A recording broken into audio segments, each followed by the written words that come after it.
mean, I guess we could get going early. Why not? A minute. I wasn't going to use, everything's in my slide. Yeah, so the Farsight one will be a little more hands-on. So they're going to give you all the DNSDB API keys, and y'all get to work on DNSDB and hitting that with all kinds of queries.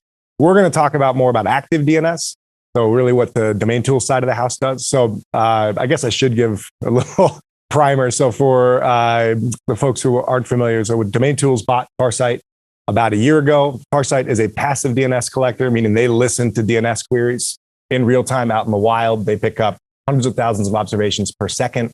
DomainTools, we're a little different. We're active, right? So we want to enumerate the domains. We want to figure out how many there are every day, where they live, what they live around. And so we're tracking about 390 million active registered domains. So that is our key value at DomainTools. The Farsight side, obviously, they look at like the full subdomain path. So they track everything. For us, like we focus on what actors register and spend money on in some ways. And we, backed into it a little bit. We've been collecting this data for 22 years. So DomainTools started grabbing this stuff in like 2000 or so. To the best of my knowledge, there's about a 10-year gap on anybody else grabbing this. I think everyone just figured someone else was going to gather this data. But there's no real financial incentive for anyone else to want to hang on to this stuff. And currently, the way that GDPR and CCPA comes into play, there actually may be a lot of liabilities involved with hanging on to this stuff without proper kind of redacting and masking of things. So, on my presentation, we're going to go into active side. So we're going to look at how things get registered and hosted out in the wild, what malicious infrastructure looks like, some key things to know around, and some of it will seem basic, some of it is, some of it's kind of 101, and then some of it is, even if stuff is basic, the actors will flip stuff around, and what they do is interesting because it can stand out, because they don't, in some ways, they don't look like everyone else when folks register in a host domain. So the question, so why domains and DNS? I mean, everyone's here, so I guess y'all probably have a good idea, but it's always DNS, right? So, the DNS is an intersection of culture, politics, technology. It is how we intersect with one another. It is insane that the system works and runs and has been up and readily available for as long as it has and hasn't been balkanized and split off, although I think you could make the argument that might be coming. But, if a threat actor wants to get in front of, a victim inside your organization, registering a domain and going through DNS is a great way to do it. And whether that's SMS phishing, pushing out to a link that looks real, or getting into your inbox, or breaking in some other way and then using Slack to send phishing links to folks to get additional access. DNS is just a very readily available way to get in front of someone, and on the exfil side, if you can get DNS, then you can do a lot of very interesting things. There's still a lot to be learned from DNS, even though it is, at this point, 39 years old. So, these slides always look bigger. But it's good. We'll zoom in. So, I kind of map a little bit of what we'll talk about today to the attack framework. Obviously, attack framework is a moving target, as the adversary will often do to things. But, for us, we see domains getting used on the reconnaissance phase. So, like if you're a red team or a pen test, any red team folks here or pen test folks? Yeah. So, some of the interesting stuff that you might find in a historical DNS data set may be things like historically registered domains from an organization, right?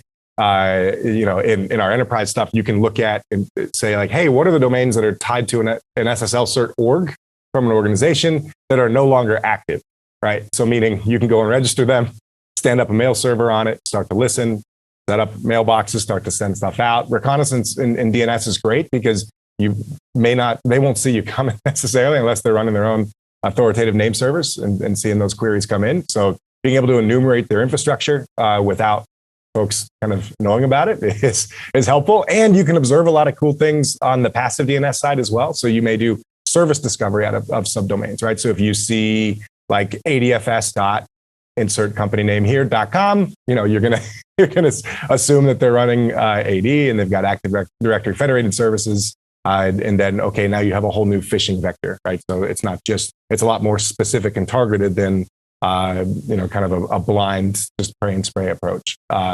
So you can figure out hosting infrastructure or company infrastructure off of DNS, right? So you can see where the queries are getting resolved to out in the wild. So you can see kind of where things have lived and where they sit currently. You can do run zone transfers out of PDNS. And Daniel Schwalbe on the Farsight side, he's going to get into a lot of that. How many folks are signed up for the Farsight version of this as well? Awesome. Yeah, cool. The Farsight stuff is a lot of fun, but very different from the DomainTools side of the house. They're very complementary. It's where DomainTools is, I'm not going to say noisy, because from a scanning perspective, we're not particularly noisy, but we are active in trying to light things up out in the wild, where the Farsight folks are just kind of looking at those queries on the wire. So DNS is important there. From the pen test side, you can find out all kinds of cool stuff. On the adversary side, you'll see will pop up under acquiring infrastructure or compromising infrastructure, domains, DNS, setting up name servers. We'll go into VPSs, hosting infrastructure, setting up botnets, setting up web services. We're going to see domains tied to a lot of that. So your registration activity comes ahead of this in most cases, in all cases for the most part, unless it's a DGA. On the phishing side of things, domains are, again, kind of a very universal solvent when it comes to phishing, meaning I can look like you and I can get into someone's inbox and I can be very credible. And there's that whole ecosystem in terms of, it's a very cat and mouse game. So you'll see tons of homoglyphs and homographs, so lookalike characters, transpositions. If something's happening at scale, bit flips are interesting. If there's a lot of machine-to-machine connections, so hey, if I have a streaming service and the box reaches out to the streaming service and I've got 100 million or 1 billion of those requests happening every single day, some of those are going to get malformed and end up at the wrong place. So, there's a lot of very clever ways on the phishing side. And then there's just straight up, insert mail-yourcompanyname here.com. Should be the easiest stuff to detect because it's strict matching. But it can be tricky. So you'll see spear phishing attachments, links, service. So this stuff could come into the inbox. Nowadays, we're seeing it comes in through WhatsApp or SMS, right? So we'll see they'll push 100 MFA requests to a user over and over and over again, and then hit them up on a chat app and say, hey, here's a link. You can make this go away. Sorry, we're IT. So that's a vector. On the other side of things, internal spear phishing. So we'll see this on the lateral movement side. So again, if you're looking at the gateway, that's one thing, and you'll find phishing there on the mail side of things, but internally too, you'll see this stuff where it's okay, hey, I may have some level of access, I'll hit up everyone on the engineering team with the phishing link and then see who clicks it first and see if I can get more access. And so you'll see that. And then on exfil, exfil is well known, but again, you could grab the data, chop it up, encrypt it, throw it into subdomains. And if you're running your own name server, you can see those requests, and then you can put everything back together on your side. So you break everything up like Humpty Dumpty, and just do a lot of DNS requests to your own infrastructure with the data inside of it. So we'll see that as well. Or just straight up, hey, can I connect to my infrastructure and then push the data outside of DNS? But you'll see DNS first, right? So those lookups are going to happen first before that activity happens. So when it comes to open source intel on DNS for hunting and analysis, again, we're going to assume typically that hunting for signs of compromise is looking at internal things, right? So hey, what are the artifacts? What are the lookups? When are they happening? Where are they happening from? But the adversary will leave things behind. That can happen at any stage of it, right? So they may leave malware behind that you can reverse and find all kinds of neat stuff. Or on the DNS side of things, everything that they're doing out in DNS is tracked by us. Could be y'all. There's a lot of orgs that do this, right? So it's not just DT and Farsight, but you're going to see those artifacts, and they're going to be preserved historically in DNS. So again, Farsight's tracking hundreds of thousands of observations per second and keeping those. They've been doing it for 12 years now. So anything that they've got visibility on. Now, DNS and passive DNS is a must be present to win kind of a game, meaning you have to be somewhere above the recursive resolver and below the authoritative resolver to catch the question and answer pair. But for our part on the DomainTools side of things, when folks register and host domains, that's a lot noisier, so to speak, right? So that is, for the most part, they want to be available. Now, they may want to be available when on their time frame and not ours. But the registration activity, right? So they've got a reserved namespace inside of a TLD, right? So there's a transaction that occurred. It was a business transaction. on one side, and then it's on the technical side, it's a DNS host name that's now new and out in the wild. Some DNS OSINT data sources, DNS lookup, right? So NS lookup, dig, these are still WHOIS. I'm sure y'all are shocked to hear the DomainTools person tell you they use WHOIS on a daily basis, but there's still interesting bits inside of WHOIS that I'll get into because of obviously there's been an impact in the last 4 years. But live lookups are great. You're and I perform them all the time to see what is the ground truth right now. But it is, you want to have a larger scale on that if you can get it. Obviously, dig. WHOIS, MX, do they have an MX? Is it stood up? Where is it with? Is it with a different provider? Are they managing their own? The Wayback Machine can be helpful. I use this. We capture about 1 million screenshots a day, but we're not at the level that they're at. They're not, they're pulling a lot more. We generally try to catch ephemeral stuff. So like malicious stuff tends to kind of blink and you miss it, right? And that for a lot of reasons. A, because a lot of folks on the defender side, like y'all in this room, are helping get stuff taken down. B, they may not want it to be publicly available for more than a few minutes at a time, right? So, there's a lot of reasons behind that, but we're very aggressive on net new domains and pulling screenshots. But Wayback can give you a pretty good view of the way things used to be. Virus total and URL scan. Anyone use URL scan? Or I'm sure most, yeah. Love URL scan. Again, they're not DomainTools, but from hey, what's the ground truth on something right now? They're very helpful. They don't go as broad, so that they'll find you kind of fewer connections because they've got to be sent after something to really hunt it down. But getting a look at what it looks like right now, and the ability to potentially hit it from a different origin spot, right? Because we run into this where, hey, you'll see again some streaming provider spoof, and if you hit it from like an IP in Canada, they'll just redirect you over to the main page. So if you hit it from an IP in the States, they send you to the fish page, right? So the URL scan gives you some options there to kind of to fiddle with where you're coming from. And then search engines, right? So I don't know. It's a very basic one, but search engines throwing in, they're grabbing data on this as well. So again, if you pull an email address from an SOA record, obviously if you have DomainTools, I would throw it there. But for lack of that, virus total, VT graph, pastebin, what have you. There's a lot of interesting spots, and PDNS data providers as well. So Farsight, obviously one of those, but there's a number of PDNS data providers out there that are listening in the same way. As I mentioned, it's a must be present to win kind of thing. So geography is going to matter a lot when it comes to this type of thing. So where the sensor is going to determine what level of visibility it has and where. Malware analysis, we're going to touch on, I'm not going to get into that because that's a little out of our purview at DomainTools, but ripping out domains and IPs out of this stuff is really great. You can uncover a lot of activity beyond just that single point of, exfil or dropper. So there's a lot of neat things you can do from there around domains as well. We say, is OSINT free? Well, yes, right? Open source intelligence. So by the nature of it, it tends to be available for folks. But again, what you're looking at is a point in time observation of very limited stuff. So at scale, it's not generally going to be free, although, and I pour one out for the Rapid7 sonar data set. Anyone ever work with the Rapid7 data set that they had? They sunsetted some of those. Yeah. Those are pretty cool. They were updated, they could have been updated more frequently, but, I think for getting a good feel for the size of domain land and their scope on IPv4 and web mapping stuff, it was pretty good. So no, typically not for free at scale. That is, and again, that when I put these together there, you can still get it from them. But with some work, there are things you can do to automate this. So, it may be worth it for you and your organization, or it may not, right? But creating the cross-index stuff of OSINT is not trivial, as we know at DomainTools, because we've been doing it for 20 plus years.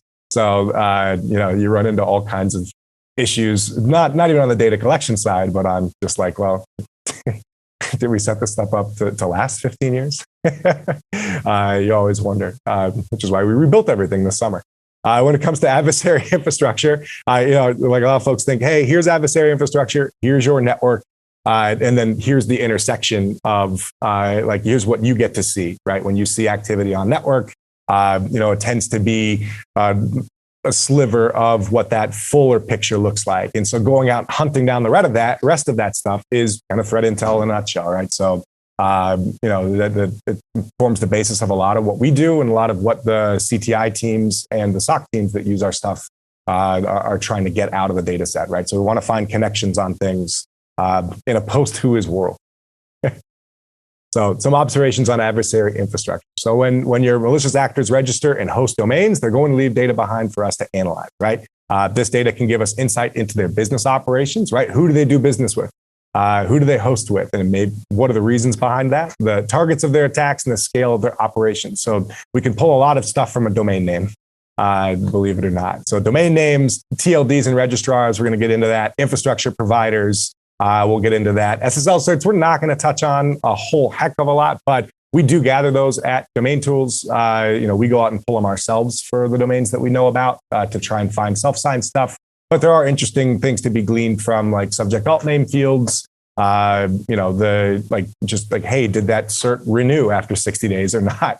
Maybe an indicator of whether something is up and active or not. So the insights that we pull can get applied to our investigations of this activity, and they can aid in our detection and response efforts. So, very, very basic, but the more of our adversary infrastructure that we can roll up, the more we can frustrate them. They don't want to spend money on this stuff if they don't have to. Sure, it's probably not theirs, but I'm sure they have a better idea for like what they would rather do with that. And again, why domains and DNS? Well, actors will borrow IPs, but they'll purchase and control domains.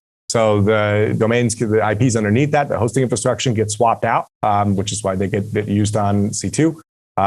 Some domain names can inherently reveal intent. So they can reveal intent and direction. So again, and we'll get into this, but hey, if it's like, customer area versus my internal employee landing page, those things are my response to those are going to be very different. Domain names need supporting infrastructure. So they're composite objects. They're made up of a lot of different things once they're hosted and out in the wild, right? So, there's just off of a single domain at DomainTools, we're looking to grab 50 to 60 different bits of data around them, right? So that, again, that's stuff that's freely available. So like SOA records, we want to pull infrastructure details. All of this stuff can be really helpful because you can look at that stuff and see, well, what changes over time? What did they choose? What are the stuff they chose? What was just given to them by their hosting provider? And then why, when they switch from one to the other, why? So we'll kind of get at the basic of this. What is in a domain name? We'll cover this in technical detail a little bit, but when we look at something like atthelpdesk12.com, just off of this, right, we have a pretty good idea of what they're looking to get, right? So they're targeting internal AT&T employees. They want credentials, and they probably want credentials so they can do SIM swaps. More likely will be my guess. So this is one where, hey, this is not going after the customer side of things. That means they've done a lot more research. It's not just like, because we look in here, look at the Opus login for AT&T. That's not widely known, right? Like, it's not like the customers don't log into Opus. This is their third-party reseller tool, right? So on the SOC side of things, you're going to look at this and you're going to triage this a lot differently from something like these American Express customer spoofing domains, right? So for these, you look at them and go, oh, I know right away what they're up to and what they want to get. So just off of those domain names, you can see, okay, what's the target and what's the intent? What's the end goal for them? So you can get that from the naming conventions on it. And again, you could see a ton of weird like IDNs and all kinds of weird stuff on the phishing side of things. But those domain names can be a good source of information just in and of themselves. So don't throw them all away. So I do want to chat about WHOIS and RDAP a little bit, although RDAP is a little more wishful thinking at this point. But most folks are probably familiar with like GDPR out of Europe and then CCPA out of California. So these are two protection laws that went into effect, one in 2018 and one in 2020. Don't quote me on that, could be wrong. But so they both came into effect and impacted what a registrar is willing to give out on a port 43 WHOIS request. So all of a sudden, it became a very bad idea to just hand out first name, last name, phone number, physical address, and email address to like anybody who asked, which maybe was always the case. Who knows? But that impacted a lot of what we can get on the defender side of these things, right? So your WHOIS request results are going to vary wildly by region and registrar. So if you're doing requests on a registrar outside of Europe or North America, you may find a full WHOIS on it. It really depends if they didn't pay for privacy, which they still will do. It's, it really depends. But you're the most of the North American and EU stuff are going to redact stuff by default. Ironically enough, some of the country code TLDs, which we're going to get into in detail, in Europe, will give you full WHOIS requests, like full data on registrants inside of their zone, which is, it kind of boggles my mind a little bit. But, if you ask like .be out of Belgium, they may just hand you someone's email address. But if you ask for the email address of a .com registrant, from Enom or someone out of Europe or something, they may not give that to you. Right? In fact, they probably will not. They'll redact it by default, and we see that in our data set. So we're kind of downstream from that, as everyone in this room is downstream from that. WHOIS has been around forever, right? So it was a part of the spec. It was early on, it was, hey, we need these to like call someone up to turn the server on. So we need this decentralized system of communication to get folks and find out who owns things and who's responsible for them, right? WHOIS will eventually get replaced by RDAP, and we're seeing this a little bit on some of the larger registrars now are running kind of both services. So RDAP is a new standard from ICANN. It is coming. It's going to bring some standardization in JSON. But probably not threat actor information right now. I don't think we're going to get that stuff back in a meaningful way. I don't know, but I'm not holding my breath on it. It would be great. But that does not mean that WHOIS is useless. WHOIS is actually still super useful. There's still a ton of details we can get from it. Just at a high level, registrar details and contact abuse info. Like, okay, those are still there, and that's helpful. Create dates and times, typically. Now, it kind of depends on the TLD spacing. If you're a country code TLD, and we're going to get into that, we may not get that, but create dates and times can be helpful. Again, gives us like, okay, well, when did this start? Do I need to reassess like my current view of my start and end date in the investigation? And then timestamping, there are folks that will use that stuff to say, okay, well, this actor is out of so-and-so time zone or whatnot. And that may be the case. It can be kind of, okay, if we've got compile time stuff too in conjunction with that, that could be a little more convincing to me. But in and of itself, it may not be all that helpful. But if you're able to like search across every domain registered in a particular minute, that's helpful still. Registrant org and country code details are still going to get populated, even in the US and North America or in EU, off of registrars there, if the registrant doesn't pay for privacy. So we will still see org details and then that country code, which can be helpful. So, and again, like one of those things alone may not be all that interesting. But if you say like, hey, what's all the stuff registered out of this country code with this registrar and this hosting provider, that becomes, you start to make some real connections there. And then the initial name server set, those are interesting to gather. It's like, hey, is it just the standard default hosting provider name servers? Okay, cool. Check the box. Is it their name servers? We'll get into that. That's a lot more interesting. And then again, you can still pull ancillary data because you have humans registering domains and you have humans at the registrar. So there's a lot of area for mistakes. And so I'll show one here. There was a report from the PricewaterhouseCoopers team, and this was from maybe a couple months ago, so over the summer. So they've dubbed the threat actor Yellow Garuda. They're also like, hey, it's like related to Charming Kitten. DomainTools, we don't do attribution. So I will take, if you write a security report and I'll take whatever you give me. I'll take whatever weird name you come up with. That's fine. But so this is tied to the folks out of Iran, right? So these are Iranian threat actors. And so they gave us a couple of indicators of compromise. And it was like official updates, official-updates.info, and then office-updates.info. So super fishy looking domains right out of the gate. Like, hey, that's a little weird. Hey, you're in .info, which is not like something you see a whole heck of a lot of. And then and I say this as a person with a hyphenated last name, any domain with a hyphen in it to me is immediately suspect. Like, I am wondering why you did that. Like, if you didn't have to do that, why would you do that? So these are the two domains that they gave us from their report. And the long story short of it is that This is a government that's looking to get into the Telegram chats of dissidents inside the country. So, that's your kind of long story short. And it's a really cool report. Go read it. The malware stuff on it's really interesting. But we're at DomainTools. We pick apart the domain IOCs. So when you run WHOIS requests on these domains, you can do it right now. So I remember I mentioned that they're populating the country and state province code stuff. Well, if you see here, we've got our registrant org. We have a lot of redacted for privacy, which is what we're going to get from most of your big registrars. Who is this? Online Nick Inc., right? Register IANA ID 82. So they've been around for a while. So hey, a lot of redacted for privacy. And on our side, we end up indexing that stuff. And it looks like Mr. Redacted for Privacy registered like 1 billion domains. But the registrant org is interesting here, right? So Wisconsin is a registrant org. That's kind of weird, right? And this is just my guess, is that on some level, they messed up the field inputs when they were registering the domains. So my guess is that they probably meant to leave registrant org blank because it's not a required field that I don't know why you'd put Wisconsin in there, but that was like their state that they meant to put in. And then if you look at that registrant state and province, they put in 2365 Fairfield Road. We wouldn't normally get that, right? So that's like that registrant postal code. And I'll zoom in on this here for folks to see in the back here, right? So registrant postal code stuff gets redacted. Registrant state stuff does not get redacted. So here the actor just made an OPSEC error. Oops. Okay. 2365 Fairfield Road doesn't exist in Wisconsin that I could find.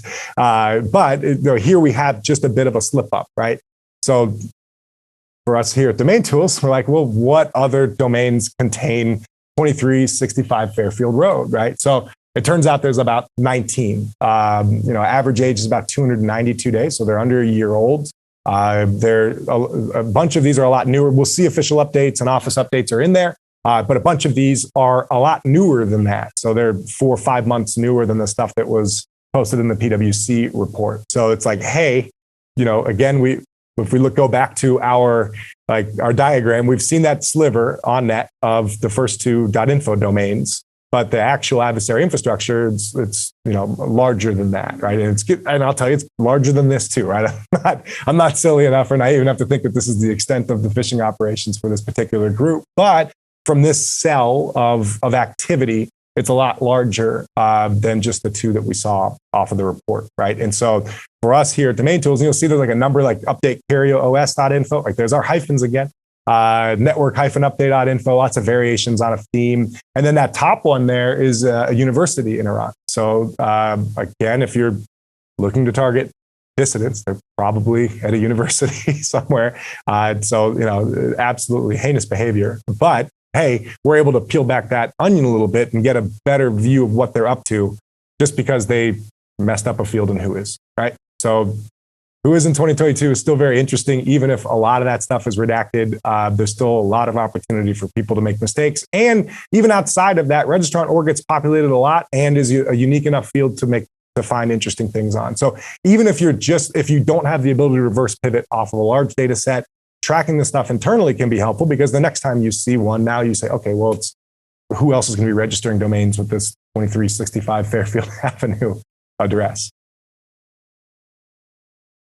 And we also went and pulled some screenshots on these. Screenshots are worth 1,000 words, right? So IIS server login page, kind of more generic login page. And, these are tricky. It's tricky to screenshot phishing infrastructure because you don't know if there's some random subdomain that's tied to the link that's going on. Also, again, uptime and availability, they just may not be up when you go and grab a screenshot of it.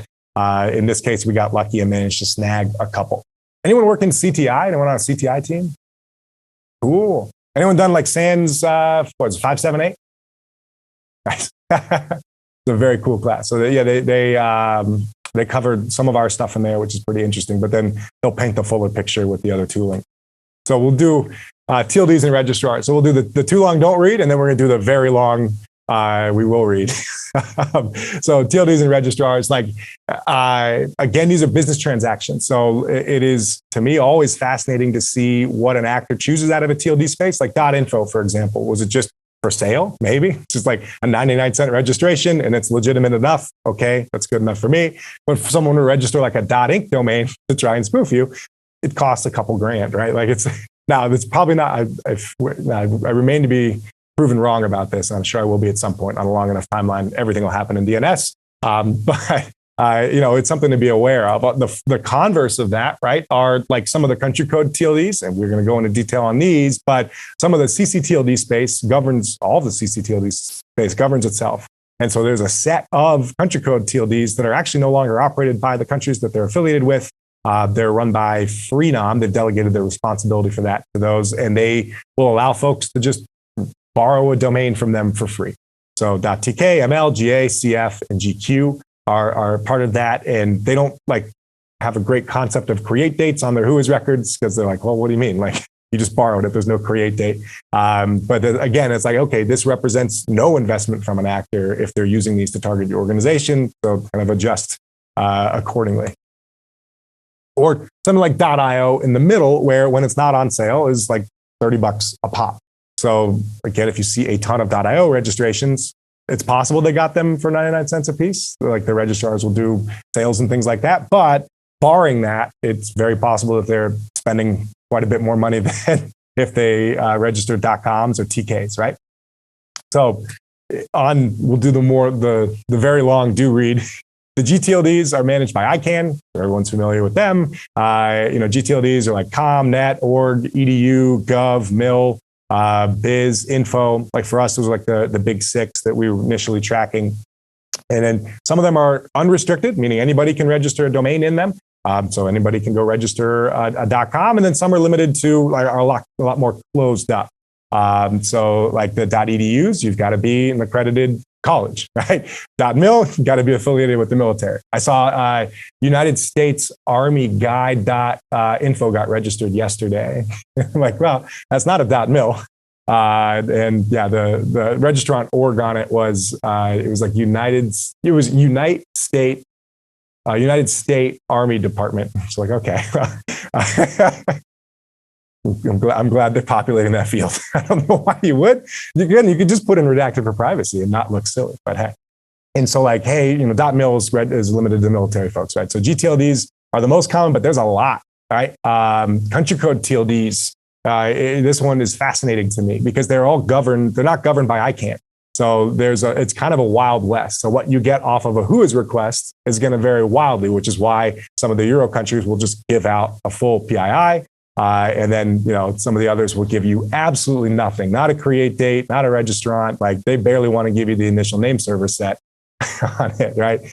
And there are like, I was going to maybe play a game on like guess the CCTLD, but because there's some where you're just like, what? I have no idea what that is. And like, okay, well, that's, Dukaloo or something, right? So there's 248. Like there's a list there on IANA that you can pull. And there's all kinds of shenanigans that happen in the country code TLD space. Some of them are a little more buttoned up, like the .co.uk, which is a sub of .uk, will generally might require a business to register it.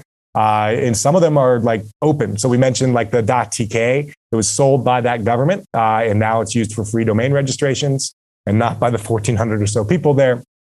And then some of them will register new second level domains differently, right? So again, we call .co.uk. Those are effective TLDs to us internally. They weren't kind of set up that way. And there's some legacy CCTLDs as well.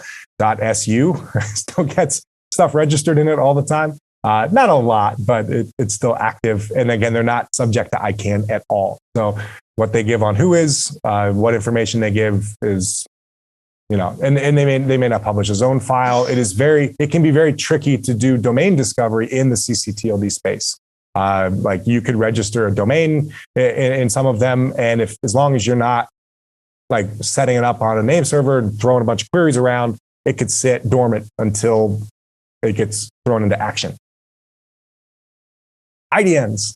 So internationalized domain names, most of your TLDs are going to use Roman Latin characters, but there are a number of different character sets that can be used in registrations. And so we see that. We're seeing that a little more frequently on the phishing side now. So you'll see like, oh, here's, Apple with the Ukrainian A with a little guy on top of it. Like, okay, that looks in the browser, it looks pretty good, right? If you're like, you're running around, you got kids yelling at you, someone sends you a link on your phone. It's like, okay, I need to log into my Apple account because someone else is trying to. There's a lot of pretexting and like really good phish domains out of the IDN set that when they're paired together are a pretty powerful combo.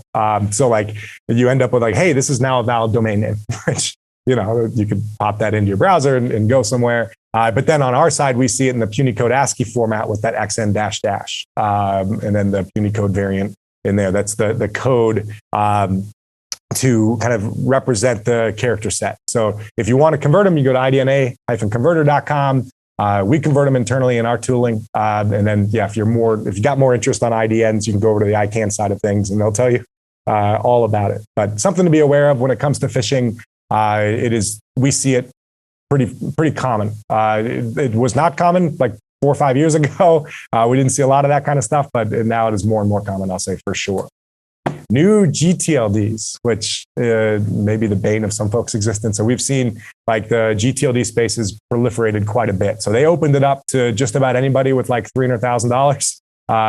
Gosh, I don't know. At this point, it's probably like 10 years ago. And so anybody could register just about anything they wanted as a GTLD. So the idea would be like, hey, I'm going to promote like .cloud or something. And then everyone who wants to get a .cloud address will come through me and then I'll get rich. To the extent that has happened, I'm not sure. But, it does open up the space for this. And so you will see like lots of really good phishing, like .service as a TLD. It is really interesting. Like that's very convincing. If you get like a long link and a long file path, it just looks like everything else, right? Some of the GTLDs are completely restricted. So like Microsoft, for example, or .apple, those orgs went and bought those up pretty quickly. So pretty good game for ICANN if you can get it. We cover like over 1,500 or 1,400 or so total TLDs that we're tracking out in the wild. So all the new GTLDs, the country code TLD space, and then just your kind of classic TLDs. On the registrar side, the registrars are indicators, right? So this may sound weird, but if you see a domain that's registered through Mark Monitor or CSC, probably a good registration, even if it's 2 days old, right? So you can use that in orchestration playbooks to at least filter out some noise. You have this kind of mushy middle of registrars where it's stuff like GoDaddy, Enum, and Namecheap and all that, where it's kind of they're just big registrars, and some of them have better abuse response than others. And then you have on like the other end of like stuff that would make you immediately suspicious would be something from Njala, right? So Njala is technically they're more of a go-between than a registrar. So they operate underneath Tucows. So Tucows is the technical registrar for them, but in effect, they effectively act as a registrar. So they were born out of the Pirate Bay folks, I think, put them together. So when they were done getting like hammered on the Pirate Bay side of things, they went and set up Njala that acts. They do hosting, and I think every registrar will do hosting of some sort. But they exist to act as a go-between between anybody that wants to know who registered a domain and the registrant. So, like, very difficult to pierce that veil. To my knowledge, nobody has done it. They operate out of like the Seychelles and spots that don't listen to any takedown requests, and they operate on bulletproof hosting and all that stuff. But one of those things where if you see Njala, and they're in the registrant org field, they're elite services, which is like L or 1337. Go figure. If you see that, the antenna have got to go way up, because it's like no one's doing that for like, it's more expensive, right? So it's not just a .com through GoDaddy or whatnot. And there's like, hey, they are taking their own privacy very seriously at that point. And again, I'm sure there are plenty of legitimate reasons to be very aware of your online privacy. So I'm not knocking the existence of these things, but from a defender standpoint, it can be helpful to know what they are. So if we look at like the most recent, 1,000 or so domains that are registered through Njala, there's just like a ton of just like stuff that, in this we see BOFA, security, just like tons of spoofs pop up in the Njala space. Freenom, we touched on a little bit. Again, more of like a, hey, this actor's probably got more infrastructure that I need to uncover because they're free, right? So if I see one of them, there's probably a lot more that are hiding that I don't know about yet. So registrars are an important thing to take into account when we're looking at these things. Is when we look at domains as a composite object, like that is certainly one of the things we can touch on. Name servers are another one, right? So we'll talk about name servers, right? So the vast majority of your domain owners are going to stick with their hosting providers' default name server settings. So that's like no different on the adversary side of things. Like a lot of the phishing stuff, they'll just use standard name servers, but it is always interesting when they do not. So, the reasoning behind that could be, I want really high fidelity control over my availability and my uptime and what I'm presenting to who and where they're coming from. The other one is like, hey, I want to see all the requests that are like pertaining to my namespace. Or on DNS exfil side of things, like, hey, I'm going to encode everything in subdomains. And then since I'm going out to my own name server, I will see those requests, even if they, don't get resolved. It is always interesting if the name servers change, there is a reason behind that. And it could be as simple as they choose the different hosting provider for the domain than off their initial set, or it could be as nefarious as, yeah, we're running the whole show and you want to go hunt on that. And deviation from that can make for really useful pivots. So if you can reverse pivot off of a name server IP or a name server host name, you can find all kinds of interesting things. And when they kind of manage their own stuff, they'll tend to throw in SOA record details, which again, the EU can stop the registrars from giving us your data on WHOIS request, but they cannot stop you from populating it on your own SOA record. So those can be really helpful. A quick example of that, Dark Hydrus, a little bit older campaign, but there's otherwise known as APT 41, you're keeping score. They initially set up their name servers with Namecheap, and they were DNS registrar server.com. They swapped those over a few days later and set up off of a totally different domain, so NTP network online, and then a totally separate host from the original host for their domain. So just looking at their name server gives you, okay, another bit of their registration activity, another bit of their hosting infrastructure activity. So it's like, okay, there's another virtual private server they've registered, which represents an investment, right? It's not free. It may be just as cheap as like $2 or $5 or something, but again, I'm sure they have a lot of better ways they'd want to like spend that money, would be my guess. Hosting provider side of things is also an interesting part if we're looking at domains as a composite object, because there's a couple of things we want to suss out when we see a hosting IP and assessing it for risk and potential pivots. So the first one is it on multi-tenant infrastructure? So meaning, are there a ton of domains resolving over to the same IP? So that could be shared hosting, managed hosting, CDNs, domain parking.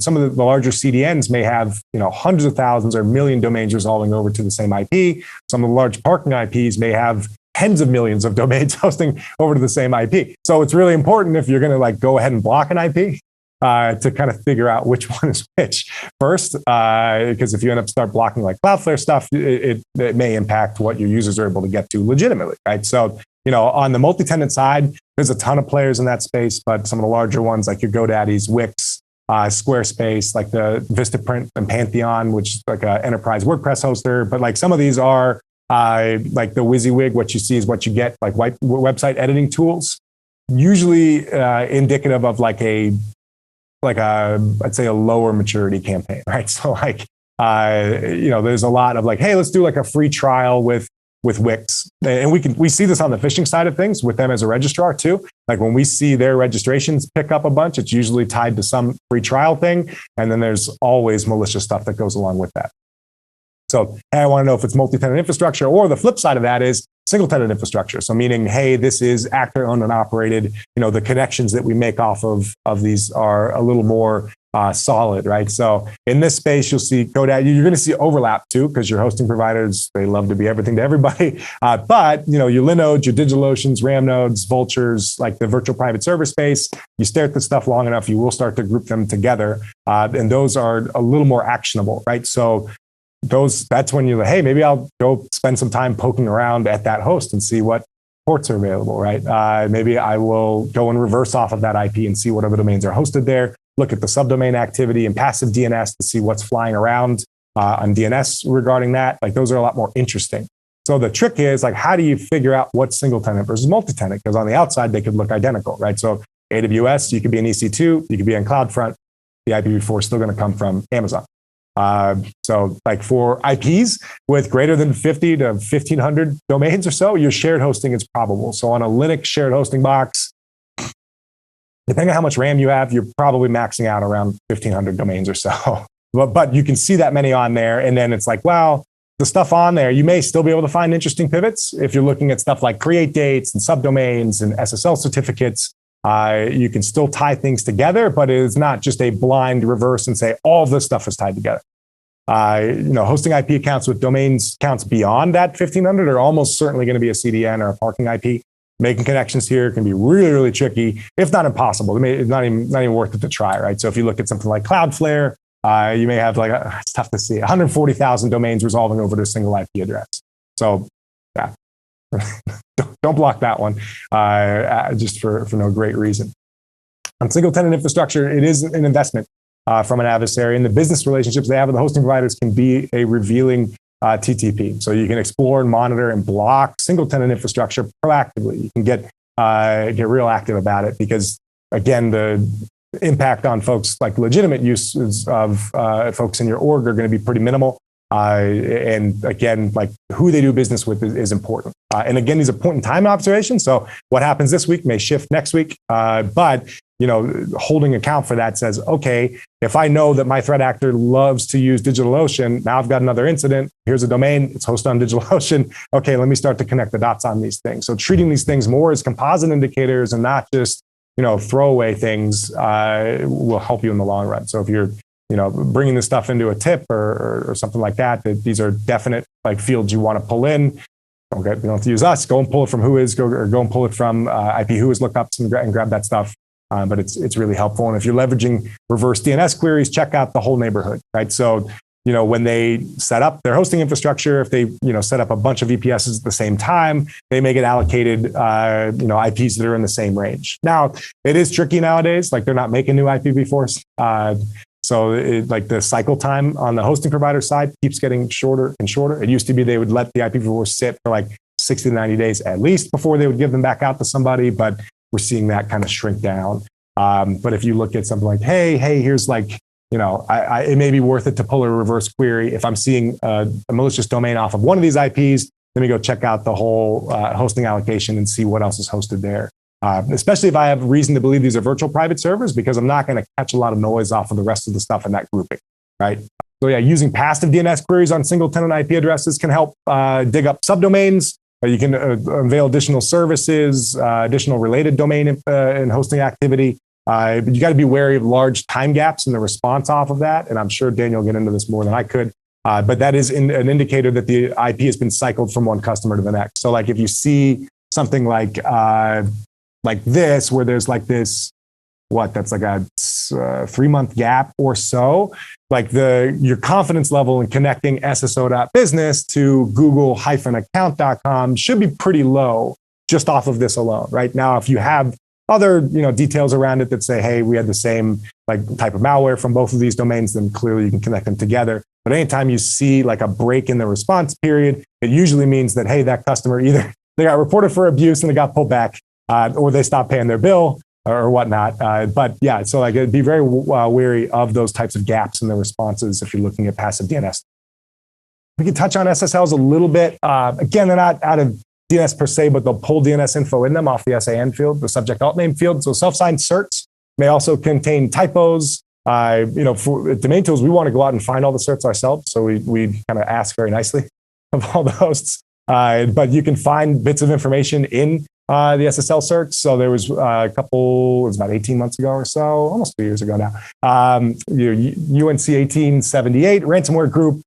They were registering and hosting domains. And they were signing all of their SSL certificates with the org name LOL. This is their long game. This is their whole thing, was just to get this group to laugh, I think. No, but again, this is not a required field. So like if you see like, let's encrypt certs and stuff, it's not required. So there's no reason to do this other than you just don't care, right? But to us, since we go out and gather all this stuff all the time, we're like, well, hey, there's like 120 domains that or LOL, right? So all of a sudden, like the rest of their infrastructure kind of reveals itself a little bit. So like, be very, like when you pull those certs, look at those and see like if there's something in there that they didn't have to put in there. That is always wildly interesting to me. Like why, and I don't understand, but I'm happy that they made that OPSEC error. And I also love that they're out of Texas. Maybe they're just hoping people won't mess with them. We talked about subject alt names. Subject alt names can be really helpful. So looking at a domain like us-otc.org, we picked this up. And then when we pulled the certificate, gosh, it's tough to read in here, but we picked up a subject alt name that had a separate domain in it. So it was not the best way to set up your certs, but it helped us find like the other part of the phishing. So like, hey, we've got this fake government agency, and then we also have a fake investment firm. So, you know, that they were tied together only via the SSL certificate, right? This is one of those cases where they were on a shared, like multiple shared hosting boxes were used, lots of like multi-tenant infrastructure. The WHOIS data was all redacted, but off of the SAN field, they were just plugging in the other domains that they were tied to. So we're able to start to roll up more of their infrastructure that way. So look at the SANs, look at the org fields. Like anything they don't have to put in there is always interesting if they did put something in there. You know, if we start to like put all this stuff together, you know, we look at something like there was an APT group operating or targeting folks, government military orgs in Pakistan. And they were setting up fake apps on the Google Play Store that had backdoors in them. And so they had this set of command and control servers. So again, this is an APT report from Trend Micro. Their purview of it, that sliver was this set of 6 command and control servers. And that's kind of in the incident that they were working at, so they pulled back. For us, we looked at those and say, hey, they're registered through Namecheap and Porkbun. You know, this is they're hosted through ZappyHost and Mevo Cloud and Web2Objects. These are kind of 3 smallish hosting providers, not a ton of domains in their spaces, and they're all out of .NETs, right? So if we take that type of a query and say, well, what else looks like this? It turns out there's a ton of other registration activity going on beyond what the Trend Micro folks was seeing. And a lot of it was targeted the exact same way, right? So it was like, hey, there's our hyphens again. Oh, man, we got the hyphenated last name. It really hurts. But like gov-pk.net, now we're getting targeting information off of the registration. tar-gz.net, that's my favorite of the bunch. And stuff like FDN, AWS, and Azure. Again, this stuff, like, because this is command and control, they're hoping that if anyone sees these in the logs, they're like, oh, this is legitimate. It's, you know, it's AWS. It's some AWS silly thing that I haven't seen yet. I'm gonna let this one go. We also found a lot of fun activity on the subdomain side for these. So if we look at some of they register like nrots.net, and they were setting up at the subdomain level CSD-gov. So in Pakistan, that, and also, by the way, mail-PAF, Pakistani Air Force, -gov.pk. So it gives us like, hey, there's some targeting. CSD is like a department store that is owned and operated by the Department of Defense. Why? But it is in Pakistan. And then obviously the Pakistani Air Force, like there's a lot of reasoning and why an adversary might want inbox access to there. So that subdomain, we can see, hey, nrots.net, pretty generic, but at the subdomain level, we get our targeting information and what folks are after. So you can see this stuff. There's a lot of freely available sources for this type of data too. So it doesn't have to be us. I would use anybody to try and get this stuff and get more information. Some basic workflows that can be used with OSINT. So, hey, I'm pulling like stuff off of my proxy, my Resolve or SMTP or EDR logs. Throw it into a SIM, enrich it with data from an OSINT source, you know, and then decorate the events with that added information. So now you've got not just, hey, we saw this domain at this time, but hey, this domain is registered here, hosted here. You know, if you pull cert data, you can pull that in there as well. Lighting up kind of new risky domains, like using, hey, let's pull your proxy and resolver logs into your SIM, pull our data set in, and then pull in like the block list providers that you may be working with, and seeing like, okay, well, what are your reputation providers? What is interesting? And then go out and use OSINT queries on those, right? So don't do it on everything. Do it on the stuff that you deem interesting off of the different lists that you're pulling in right now, and then use the domains as composite objects to find any additional related infrastructure. And then here, again, decorate it in the SIM. pull off your orchestration platform, and then use orchestration tooling to go and make these queries, pull the data in. This can be tricky when in the WHOIS space, because the WHOIS parsing is like a huge pain in the butt. It's like constantly changing. Your TLDs will just change what they do on a whim. It's a bit of a moving target, but pulling IPv4 lookups and NS lookups and digs, you can script some of that to pull in and do reverses off of that stuff to find related infrastructure. And then detecting and blocking things. This is pretty straightforward. Like, hey, once we've found that related infrastructure, we're going to throw it into our blocking rules or our alerting rules. It depends. You may not be able to block stuff depending on the network. There's a kind of a wide range there. One last example before I stop boring y'all. I wanted to look at like the more recent activity. So I pulled the domain that was identified as a SMS phishing campaign that was targeting Twilio. So obviously we know now that ended up reaching like Okta and a few other spots, and we may not know the full picture on that yet. But for us, like when we look at, hey, they're hosted with Vulture Holdings. On this IPv4 address, there's like 5 domains that are on the IPv4. That's pretty interesting for us at DomainTools. To us, it's Twilio-SSO, it's KuCoin-SSO, it's boxokta.com, it's box-okta.com. Again, with the hyphens, I can't get away from it. But this is stuff that's pretty recent and emerging and still continual. For us, when we pull these in, we want to grab screenshots on them. So we see like, hey, here's your KuCoin login, here's your box login. And what do we know? There's 3 registrars that are tied to those 5 domains. Actually, that's a lot for just 5 domains. Or Porkbun, again, the tastiest registrar. 2 cows and Namecheap. 3 name server sets. So they used Porkbun. They used Njala. So if you see these name servers from Njala, antenna all the way up, right? So it's if you put them together, we've got them in the wrong order there. But if you go 1, 2, 3, it's you can get no info. Njala.fl. And then a registrar server. So those are just like the Namecheap default servers. Right, so they're sitting with the default servers from their registrars, but the fact that they've got 3 registrars is pretty interesting. Only one hosting provider that we picked up, right? Vulture Holdings, just virtual private server provider. And then their naming conventions are pretty interesting in this space, right? So they're spoofing Okta, SSO, and then PIN. So if we say like, hey, why don't you show me everything that's hosted with Vulture that contains -SSO, again, hyphen PIN or Okta.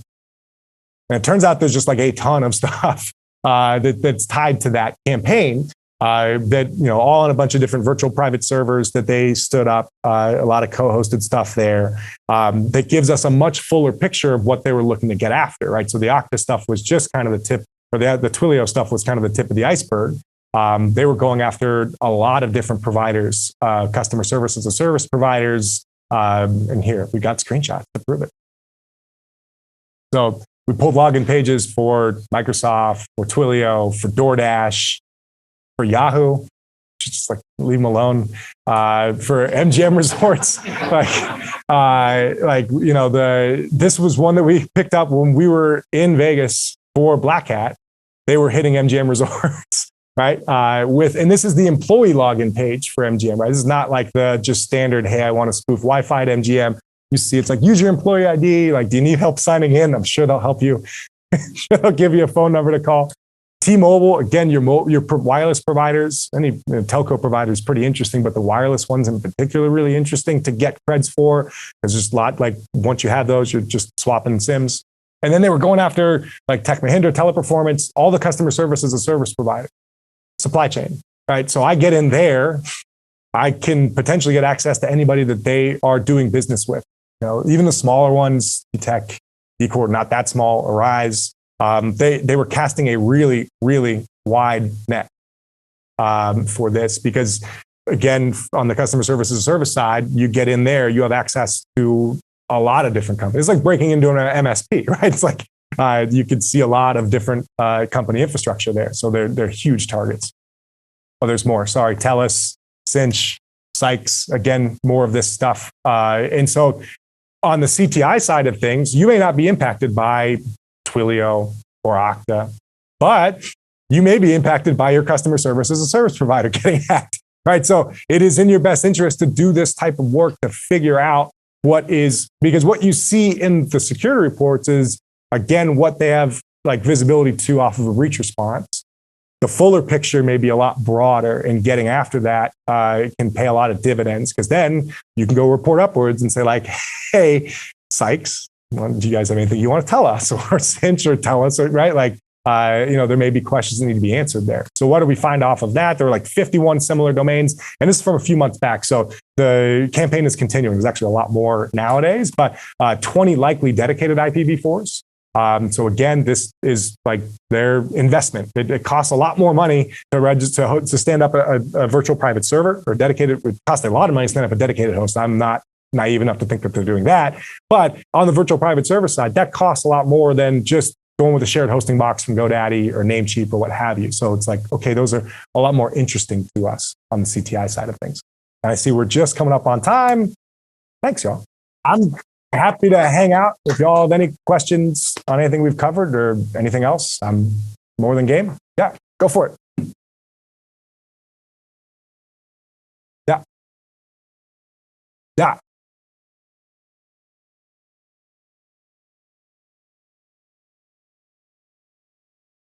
Yeah. Some of it is stuff you want to build yourselves. It is tricky because we work with a lot of orgs. So we do publish some stuff. There are some threat feeds that we have published around large events. So at the beginning of COVID, we started publishing the COVID phishing threat feed. At the beginning of the war in Ukraine, we started publishing a threat feed oriented around that as well.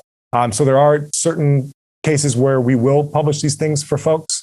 The rest of these are very point in time observations. So like we do have we have a Security Snacks Twitter handle that will publish some of this stuff if we get the okay from our partners in the space. But yeah, in general, we will publish some of these as security reports from time to time. It just really depends on, hey, is someone else already publishing this stuff? Are they doing a better job than us? Then we'll maybe just feed them the info. That's fine. We work with a lot of security research orgs as well. So like our work gets filtered into things beyond that.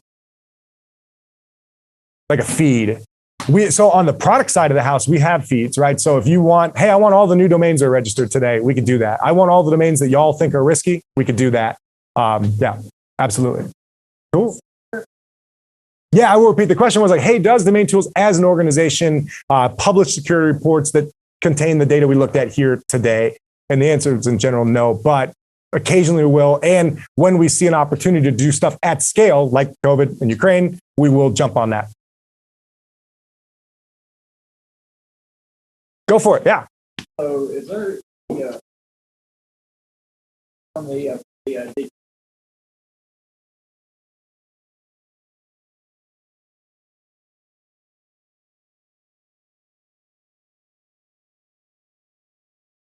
Yeah, you could that. Well, the DJ is really interesting because they're so ephemeral.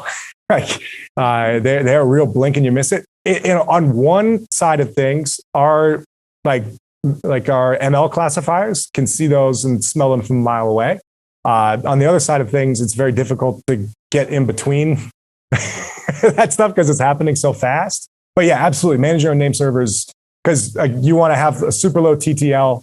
Maybe like 0.00000. Yeah, absolutely. That's an indicator that type of activity could be going on. Not always. It could just be like, hey, I don't want my fish kit ending up in the wrong hands.